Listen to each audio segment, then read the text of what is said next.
दोस्तों, कहा जाता है कि इंडियन कॉन्स्टिट्यूशन के पीछे बी.आर. अम्बेडकर जी का हाथ है। तो फिर ये इंसान कौन है जिनको pioneer of the Indian constitution भी कहा जाता है? दोस्तों, इस वीडियो को गलत दिशा में ले जाने से पहले इस वीडियो को जरूर अंत तक देखें। दोस्तों, इनका नाम बेनेगल नरसिंह राव है। इनके कॉन्स्टिट्यूशन बनाने में क्या हाथ था, उसको जानने से पहले हमें इनके बारे में जानना पड़ेगा। बी.एन. राव जी का जन्म 26 फरवरी 1887 को हुआ था। इनके पिता एक डॉक्टर थे। इन्होंने अपना graduation Canada high school Mangalore से किया था, जिसमें उन्होंने पूरे मद्रास प्रेसिडेंसी में टॉप किया था। इन्होंने अपना ग्रेजुएशन 1905 में किया था, जहां इन्होंने इंग्लिश, फिजिक्स और संस्कृत में फर्स्ट डिग्री हासिल की थी। और इसी के साथ 1906 में मैथमेटिक्स में भी फर्स्ट डिग्री हासिल की थी। और फिर स्कॉलरशिप की मदद से अपनी पढ़ाई ट्रिनिटी कॉलेज कैम्ब्रिज तक जारी रखी, जहां इन्होंने 1909 में ट्राइपॉस हासिल किया। इसके बाद 1909 में ही इन्होंने इंडियन सिविल सर्विस का एग्जाम क्वालिफाई किया, जिसके बाद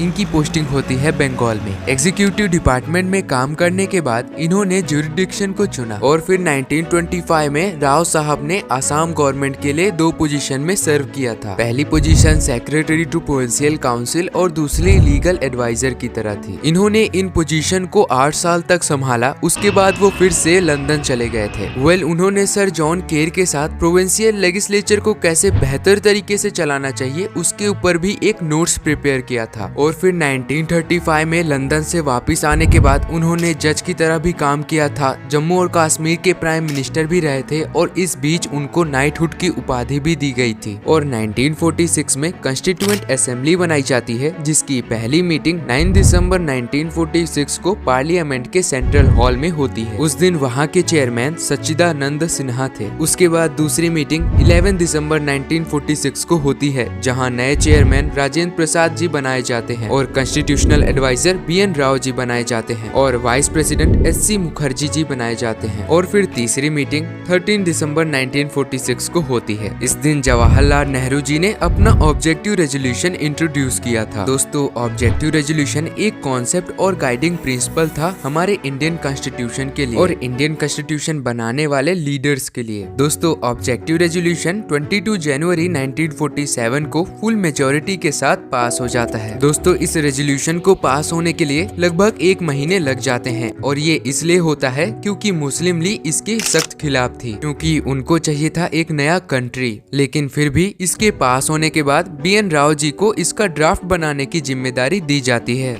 दोस्तों, कॉन्स्टिट्यूशन का पहला ड्राफ्ट बनाना कोई आसान बात नहीं था। इसके लिए बी.एन. राव जी ने कई सारी रिसर्च की थी। उन्होंने यूएस, कनाडा, आयरलैंड और यूके के जजेस, स्कॉलर और अथॉरिटीज के साथ पर्सनली कंसल्ट किया था और कई महीनों के मेहनत के बाद इन्होंने अपना पहला ड्राफ्ट अक्टूबर 1947 को कॉन्स्टिट्यूएंट असेंबली में पेश किया था। इस ड्राफ्ट में 243 आर्टिकल और 13 शेड्यूल थे। और इस बीच 15 अगस्त 1947 को हमारा देश आजाद हो जाता है और 29 अगस्त 1947 को ड्राफ्टिंग कमेटी बनाई जाती है। इस कमेटी के चेयरमैन भीमराव अंबेडकर जी थे और इस कमेटी में कुल 7 मेंबर थे। और फिर ड्राफ्टिंग कमेटी ने भी अपना काम शुरू कर दिया था। कई सारे बदलाव के बाद 4 नवंबर 1948 को अपना ड्राफ्ट कॉन्स्टिट्यूएंट असेंबली में सबमिट किया था। इस बदलाव के बाद हमारे कॉन्स्टिट्यूशन में कुल 315 आर्टिकल और 8 शेड्यूल थे। इसके बाद हमारे कॉन्स्टिट्यूएंट असेंबली में कॉन्स्टिट्यूशन की रीडिंग शुरू हो जाती है, जहाँ पहली रीडिंग 4 नवंबर 1948 से लेके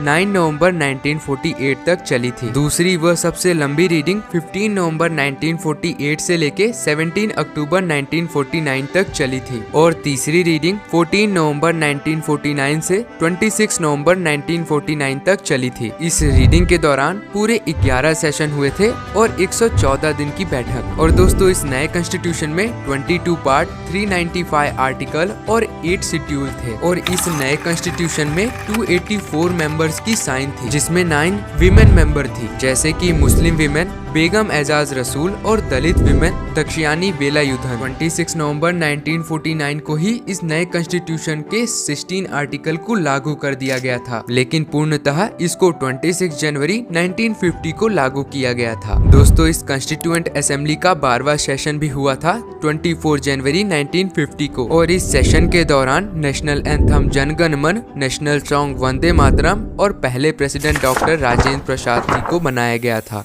दोस्तों, बी.आर. अम्बेडकर जी कहते हैं, मुझे जो भी श्रेय दिया जा रहा है वो मेरे अकेले का नहीं है। इसका कुछ हिस्सा जाता है सर BN राव को, जो कि हमारी इस सभा के संवैधानिक सलाहकार हैं, जिन्होंने ड्राफ्टिंग कमेटी के विचार करने के लिए संविधान का कच्चा मसौदा तैयार किया। इस श्रेय का कुछ हिस्सा उस ड्राफ्टिंग कमेटी के सदस्यों को भी जाना चाहिए। दोस्तों मिलेंगे एक नेक्स्ट वीडियो में नेक्स्ट टॉपिक के साथ।